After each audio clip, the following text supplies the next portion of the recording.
SunRail project. You know, businesses that don't invest in their future are probably going to see some form of failure, much like communities. If we don't invest in our future, we are going to get what we sow. Thank you. Thank you. Extra minutes, and I still have a couple of speakers. I'll ask for Gene Kruckmeyer, and then I just had a request from Chris Dorworth, so I will take those two, and they may be our last two because I'm going to reserve the last 15 minutes for the Board of County Commission. So, okay, great, thank you. So, Commissioner Representative Dorworth, you want to come forward? You weren't here for the early preliminaries. We have a 2-minute time going on here, so give us your name and address for the record, and you have 2 minutes. Thank you. My name is Chris Dorworth. I'm a state representative from HD 34. I live at 1520 Whitstable Court in Lake Mary. It's a great honor to be here today with you, sir. Thanks for coming today. I've had the privilege of serving in the legislature as we voted for the SunRail project. I want to say there were 3 total times. We had 2 near misses and a 3rd time that actually came to fruition. I can tell you that the first time we came through with this, it was not a good deal. I don't think that we had something that was in place, and I can't tell you today that as the deal that finally got through was perfect. But I've heard that saying that perfect is the enemy of the good many times, and I think that would be a good example of this. I think that this project, I believe it has 17 stops in a 61-mile area. By my count, we have one in Sanford, Lake Mary, Longwood, and Altamont Springs. That brings 4 to Seminole County. I think each of those have done properly, especially in coordination with the municipalities like the county and the cities, will lead to great economic development. I think that there was a very thorough process. This was not something that was done haphazardly.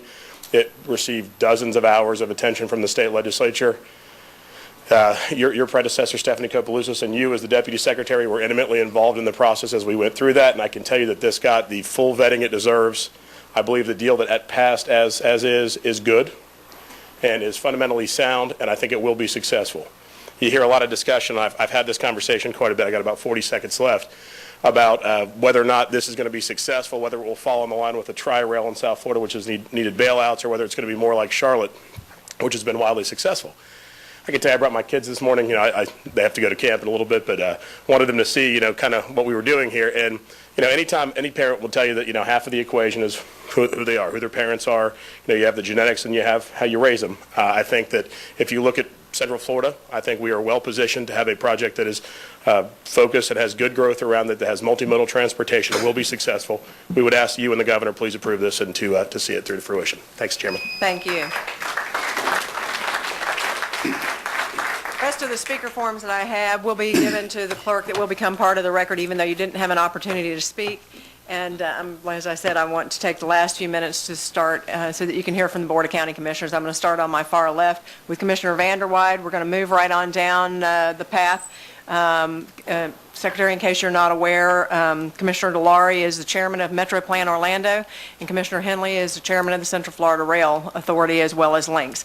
So we've been engaged, we've been involved, and again, even for my colleagues, out of respect for the Secretary's time, we would like to end this meeting on time. So if you would keep your comments. Well, I want to be brief. I just want to tell you I've been supporting this commuter rail since when? Larry Dale and I and Darrell McLean, we were on MPO. Harry Barley was there. We were supporting this thing when it wasn't, barely got off the ground. Seminole County was the first one to commit their funds that was necessary for our share. And but I'm just telling you, it's time to get moving.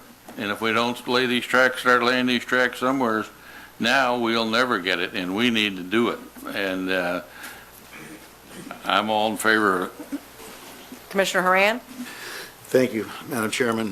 Thank you, Mr. Secretary, for being here, and also thank you for the state's commitment to partner with the local governments for this particular project.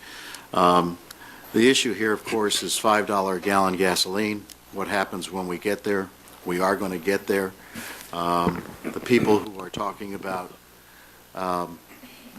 SunRail costing too much, or 3 years from now or 2 years from now or wherever we hit $5 a gallon gasoline, are going to be coming in and saying, look, I make $20 and it costs me $23 a day to go to work. Where's my bus? Where's my transit? So it's the basis, it's the foundation of any kind of economic development And